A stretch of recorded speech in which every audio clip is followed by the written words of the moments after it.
Hey, happy Thoughtfully Fit Thursday. It's Darcy Luoma, and I'm here with my amazing colleague, Jill, to give you today a peek behind the scenes. We wanted to give you a little preview of one of the services that we offer, but we don't really talk about very much. And that's team assessments and team retreats. So welcome, Jill. Thanks for joining me today. Thanks, Darcy. It's great to be here. Yeah. So maybe what would you provide an overview of how does somebody get to us, right? So if the end result is we're doing a team assessment and a team retreat, what's the beginning that sparks them coming? Oftentimes, what happens is we'll have a client come to us and say, we want a workshop on communication. We need our team to work better together. And what it turns out to be is that it's not an issue that people don't know how to communicate with each other. More often, what the issue is that there's some sort of issues going on between the team members or within the team as a whole that is getting in the way of communication.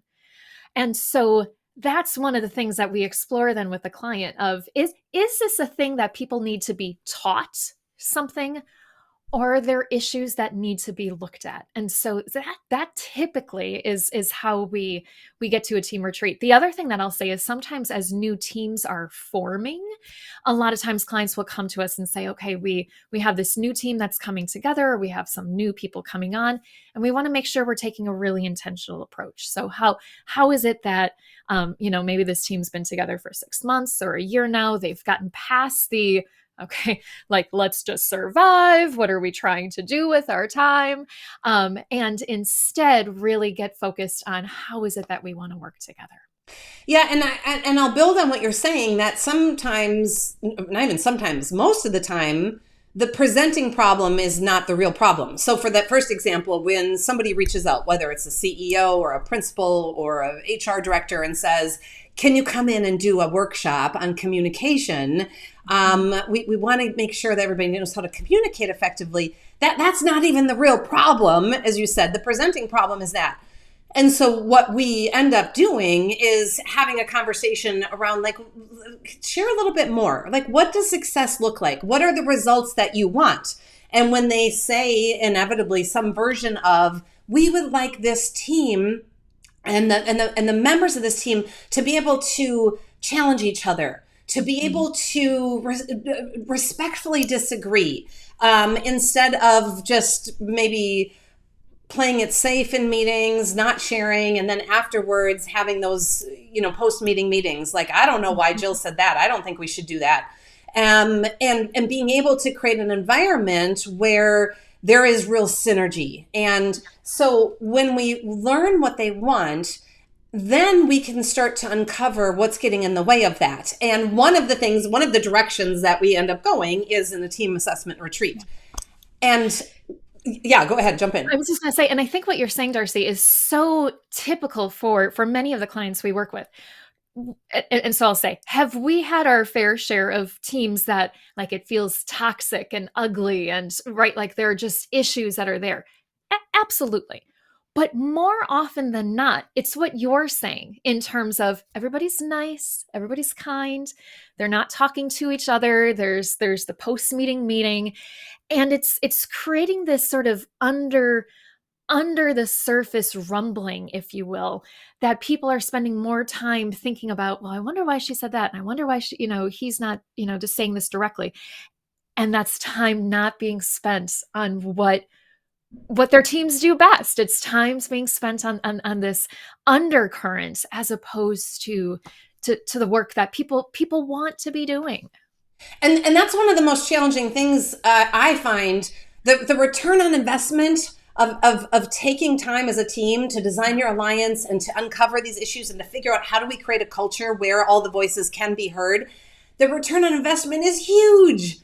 Yeah. And it's hard to articulate that, because it's not like, okay, we're going to fix this machine and you're going to produce more widgets.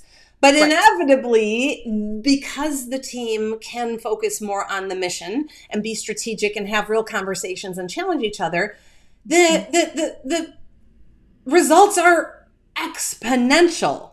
Right. So what if you're listening, and some of the people might be saying like, okay, but what does this mean? How does this work? I thought maybe I would just give, and we can talk a little bit about high level, Mm-hmm. the process, because it's fascinating. And you guys, It really is. it really is. If you got, could be a fly on the wall to this process of what Jill and I do. It's so interesting. So one of the things we first do is design what is the assessment? What are the questions? We send that to the sponsor up front. We design it, and then we schedule individual conversations with all of the team members. So just did one last week with an organization, their executive leadership team. I have another one coming up next week, and some of the questions, for example, are things like, how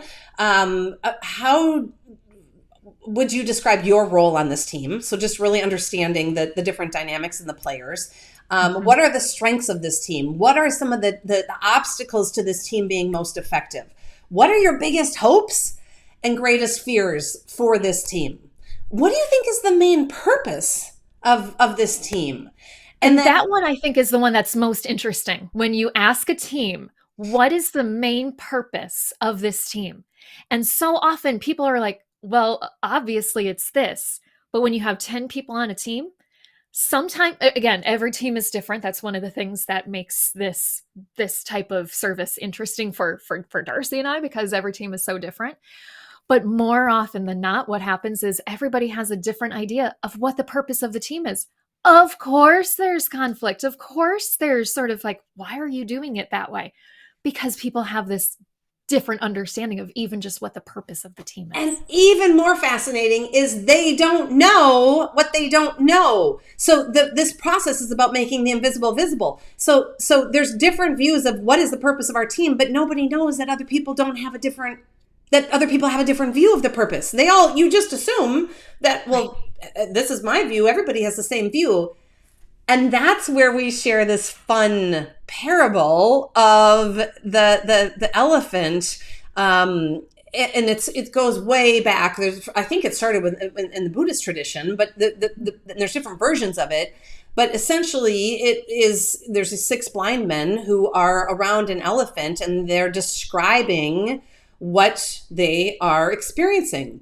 And one is saying, it's like a rope. And the other is saying, a rope? It's not. It's rubbery, and it's really fluid.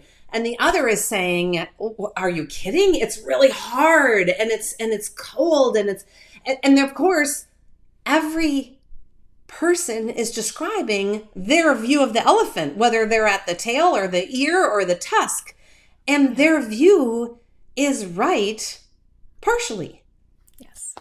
And that's the beautiful part of then, after we get done with the assessment, we move into the retreat. And this is then a chance for the team. And we design the retreat based on what the team needs and what the issues and what the themes that we saw from the assessment. But what I think one thing that people are surprised by with the retreat, and this is a question that we get a lot in the assessment, is like, how are you going to decide who's right? How are you going to decide who's which way we should go? And that's the beautiful thing about the retreats, is that we're not mediaries. We're not mediators. We don't say, well, based on what I heard, Joe is right and Bill is wrong, right? And the retreat is a chance for the team to come together and talk, to gain those different perspectives, and ideally, to go back to your elephant metaphor, Darcy, to get an idea of the entire metaphor, or of the entire elephant, as opposed to just the trunk that maybe you're hanging onto, to see other people's perspectives, and then determine where to go from there.